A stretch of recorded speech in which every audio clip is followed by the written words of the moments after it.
புதுச்சேரி நெல்லித்தோப்பு தொகுதியில் சுயேட்சை வேட்பாளராக பலாப்பழம் சின்னத்தில் ஓம் சக்தி சேகர் போட்டியிடுகிறார். அவர் தொகுதி முழுவதும் வீடு வீடாக சென்று தீவிர வாக்கு சேகரிப்பில் ஈடுபட்டு வருகிறார். தொகுதிக்குட்பட்ட நெல்லிமா நகர் வார்டு பகுதியில் உள்ள ஜேவிஎஸ் நகர், தோட்டக்கால் மெயின் ரோடு, தோட்டக்கால் பின்புறம், நல்லாண்டு மேஸ்திரி வீதி, பூந்தோட்ட வீதி, புவன்கரே வீதி உள்ளிட்ட பகுதிகளில் அவர் தீவிர வாக்கு சேகரிப்பில் ஈடுபட்டார். அப்போது பல்வேறு இடங்களில் பொதுமக்கள் மற்றும் மகளிர் அவருக்கு சால்வை அணிவித்து ஆரத்தி எடுத்தும் உற்சாகமான வரவேற்பு அளித்தனர்.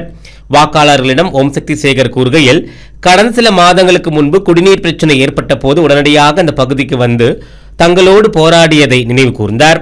இப்போது அனைவரும் பலாப்பழம் சின்னத்தில் வாக்களித்து வெற்றி பெற செய்தால் அனைவரின் கோரிக்கைகளான சட்டமன்றத்தில் முன்வைத்து தேவையான திட்டங்கள் செயல்படுத்துவேன் என்றும் உறுதியளித்தார்.